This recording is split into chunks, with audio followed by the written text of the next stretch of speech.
Which of these tools is best for cleaning up leaves? Well, that's why I like technology, because it can make life easier. What once seemed impossible becomes possible. One of these 4 lawn maintenance tools was life-changing. Which one was it? It's certainly not this tool. While it is a mighty fine rake, it's also a lot of work. As a city kid, I always wanted a lot of property.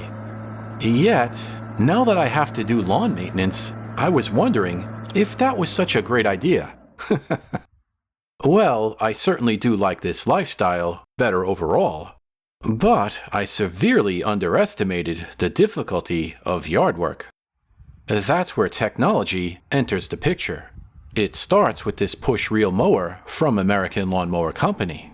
I had an interesting summer with this lawn gadget. Wow, it looks so used already.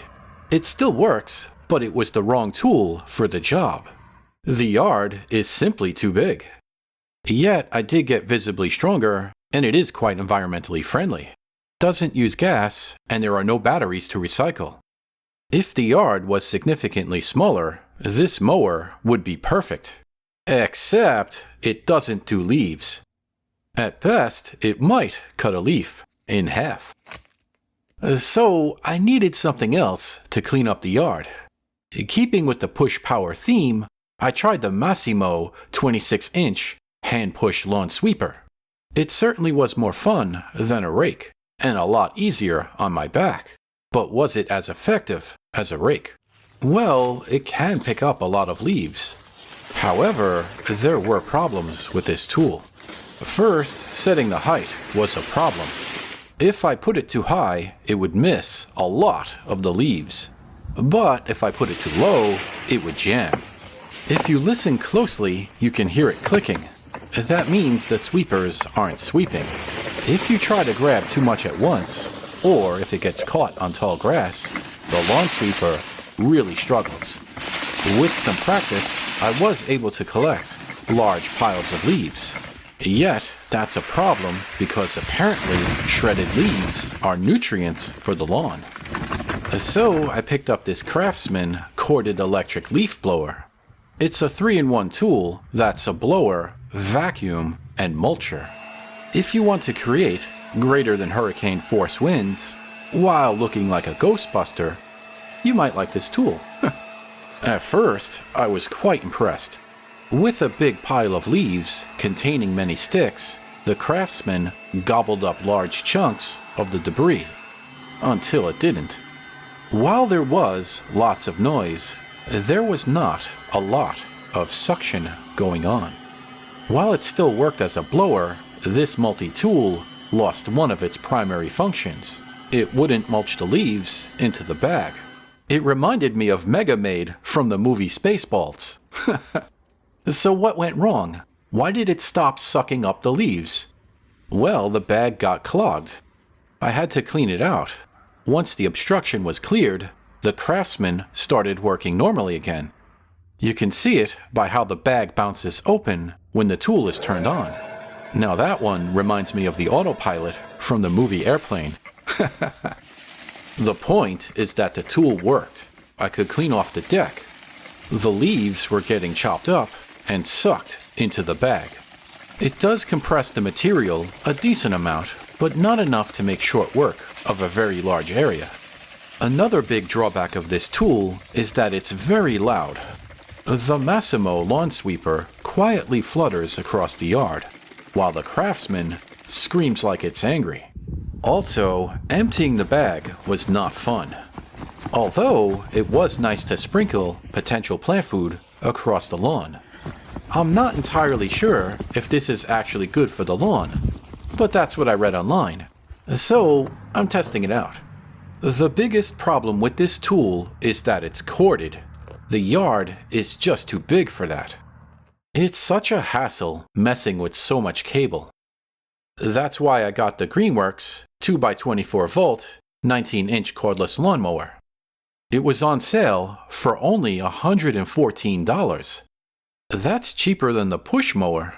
Although, if that ridiculously low price wasn't simply a way to clear inventory at the end of the season, I think that might have been done to attract customers into the Power All lineup of tools. Because even though the lawnmower included 2 batteries, I needed about 6 to cover the yard. This is exactly what I was trying to avoid when I got the real lawnmower. Now I have all of these batteries, but I still need a separate one for a Greenworks snowblower. That's right, winter is coming. Greenworks has a lot of cool tools, but also a confusing array of batteries. 24 volts, 40 volts, 60 volts, 80 volts. So, why was I buying a lawnmower at the end of the season? I learned that the hard way when I walked into a Lowe's and I couldn't find any lawnmowers to buy. Well, you know this video is about mulching leaves, and this Greenworks lawnmower does a phenomenal job at that. Wow, it was eating up leaves like Pac-Man eats those white dots. Even over a fairly high pile of leaves, which I'm not sure is the intended use of this machine, I was able to chew them up with the Greenworks lawnmower. This goes back to why I like technology. This tool was making life so much easier. Oh sure, it was a bit annoying to swap out batteries. I couldn't even see the power level. I had to guess when it was about to run out of power. But ultimately, battery swaps are an excuse to take a break. I don't have to drive to the gas station to get fuel. Also, starting the device was super easy. I'd just hold the button and pull the lever. There are no oil changes, no fumes, and significantly less noise than a typical gas mower. That's the kind of low maintenance that I like to see. It's a tough choice for next spring, as I'm not sure which mower I should use. The real mower made me bigger. I'm not kidding, I'd catch a glimpse of myself in the bathroom mirror and I'd wonder, who's that guy? Oh, it's me! I got the same feeling with the lawn. I'd look out the window and wonder, when did they put a golf course there? Oh, I did that! I think the Greenworks lawnmower did a somewhat better job than the real mower. While using the Greenworks mower is a bit of a workout too, now I can mow the lawn in about half the time. Only 2 hours now. Woohoo? The idea is that the leaves are chopped up so small that they eventually break down into plant food. I didn't believe it at first. Why are so many people raking leaves when this is so much easier? I don't know. But so far, the plan seems to be working. Here's a comparison of how the Greenworks manages leaves compared to the Massimo. From far away, it looks very similar. I do like both of these tools. So it's a matter of what's more important to you. The Massimo is a quieter solution, and it doesn't need gas or batteries. It's people-powered. A rake can be much faster, but this was less punishing on my body. It's kinda peaceful and a little fun. Keeping the sweeper clean was a bit tedious though, as things can get caught in the brushes and along the sides. The CRAFTSMAN is powerful. It's also quite loud. It was the cheapest of my lawn tools, and it can be very effective. I might have used it more if I had ear protection and a better way to manage the cable. Also, it's important to use eye protection when using power tools. As for the Greenworks, wow, that's life-changing. I went from dreading yard work to kinda being excited about it. Although, this tool won't see much action until next spring. I'm disappointed that I couldn't find a Power All snowblower, which means juggling even more batteries. So, hopefully that information helps you out. Thanks for watching.